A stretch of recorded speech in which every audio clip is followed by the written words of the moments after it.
వర్గాలుగా మొక్కలుగా ఫ్యాక్షన్లుగా ఆ ఊరు నరుక్కు చావటం, దానిలోంచి రాజకీయంగా లబ్ధి పొందటం, ఓట్లుగా మీరు గుద్దుకోవటమో లేదా ఓట్లుగా మెజార్టీ తెచ్చుకోవటం.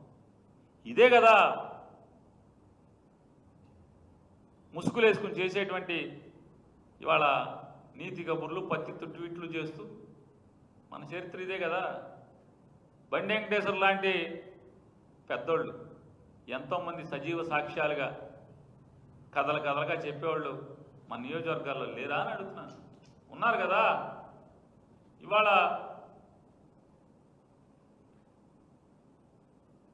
ఇంత కిరాతకాలు చేస్తున్నటువంటి, దుర్మార్గాలు చేస్తున్నటువంటి నరరూప రాక్షస పాలన ఎప్పుడు పోతుందా అని చెప్పని ప్రజలు జపం చేసే పరిస్థితి.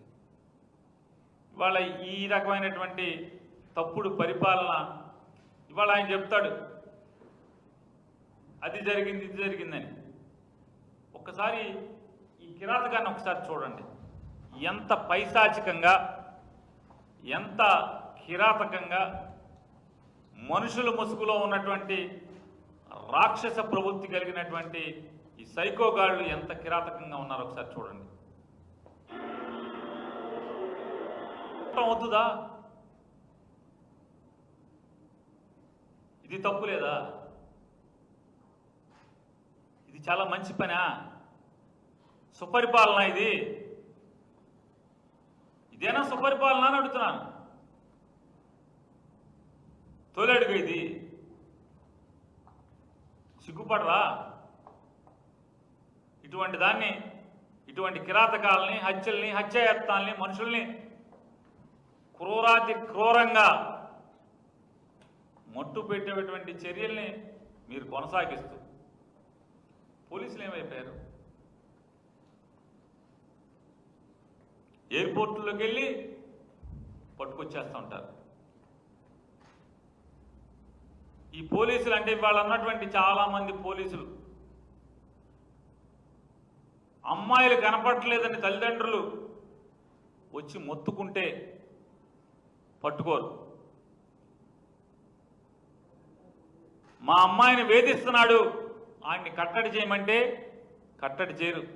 చంపేశాక వచ్చి శవ పంచనామా చేయడానికి మాత్రమే వస్తున్నారు. పవన్ కళ్యాణ్ చెప్పాడంటే మాత్రం పట్టేసుకుంటారంట. నాకు అర్థం కాదు, ఇదేం పోలీసింగ్ అంటే? రాష్ట్రంలో ఆడపిల్లలు కనపడకపోతే ఇద్దరినే పట్టుకున్నారు పోలీసులు ఇప్పుడు దాకా. మహిళలపై హత్యలు చేసింది మీరు, అత్యాచారాలు జరిపింది మీరు.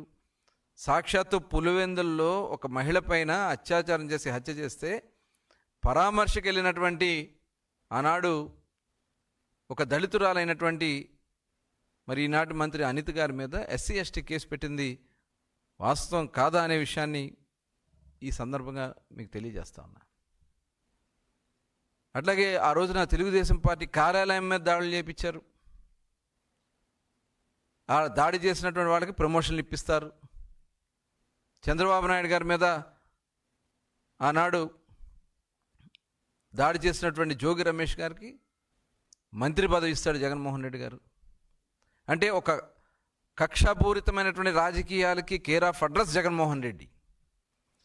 ఎవరైతే దాడులు చేస్తారో, తెలుగుదేశం పార్టీ కార్యాలయం మీద దాడులు చేస్తారో వాళ్ళకి నువ్వు ప్రమోషన్స్ ఇచ్చావంటే ఈ క్రిమినల్స్ని ప్రోత్సహించింది మీరు కాదా జగన్మోహన్ రెడ్డి గారు? నేను అడుగుతా ఉన్నా. బూతులు మాట్లాడితే వాళ్ళకి రక్షణ కల్పిస్తాం.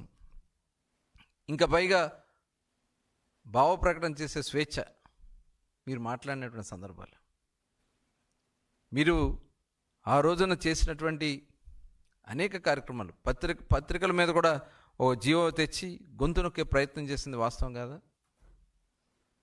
ఒకటి కాదు, రెండు కాదు, మీరు చేసినటువంటి అరాచకాలు ఇంకా మర్చిపోయారని చెప్పి వాడు మీరు ఇష్టం వచ్చినట్టు మీరు మాట్లాడితే అవన్నీ ప్రజలు నమ్ముతారనుకుంటా ఉన్నారా జగన్మోహన్ రెడ్డి గారు?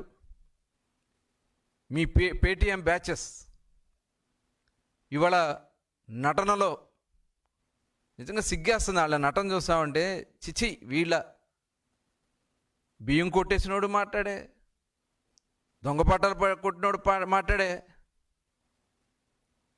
ప్రజాస్వామ్యంలో ఇంత నీచానికి కూడా దిగబడతారా? సిగ్గు లేకుండా బరి తెగించి మాట్లాడతారా? అసలు నాయకుడే సరైనడు కాదు కానప్పుడు ఇంకా ఆటోమేటిక్గా ఇలాంటి దుర్మార్గాలు చాలా ఉంటాయి.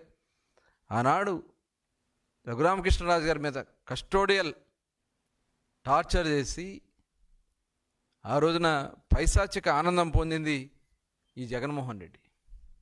ఇవాళ వీళ్ళందరూ కలిసి మరి ఈరోజు మాట్లాడుతూ ఉన్నారు. ఇవాళ నేను అడుగుతా ఉన్నా, ఖచ్చితంగా త్వరలోనే వైసీపీ కార్యాలయానికి టూలెట్ బోర్డు పెట్టబోతా ఉన్నారు. ఇవాళ దానికోసం అక్కడ ప్రెస్ మీట్లు పెట్టి తాత్కాలికంగా నడిపిస్తూ ఉన్నారు. డెఫినెట్గా మీ పార్టీ మొత్తం కూడా ఖాళీ అయిపోవడం ఖాయం. ఫ్రస్ట్రేషన్లో రోజుకో మాట మాట్లాడుతూ ఉన్నారు. ఏం మాట్లాడుతున్నారు ఫ్రస్ట్రేషన్లో? రప్ప రప్ప అంటే సినిమాలో డైలాగులు చెప్తే తప్పేంటి? సినిమాలో ఉన్నప్పుడు బయట మాట్లాడుతూ అంటే కత్తులు పట్టుకుని రోడ్ల మీద చిందులేస్తూ ఊరుకుంటారా ప్రజాస్వామ్యంలో?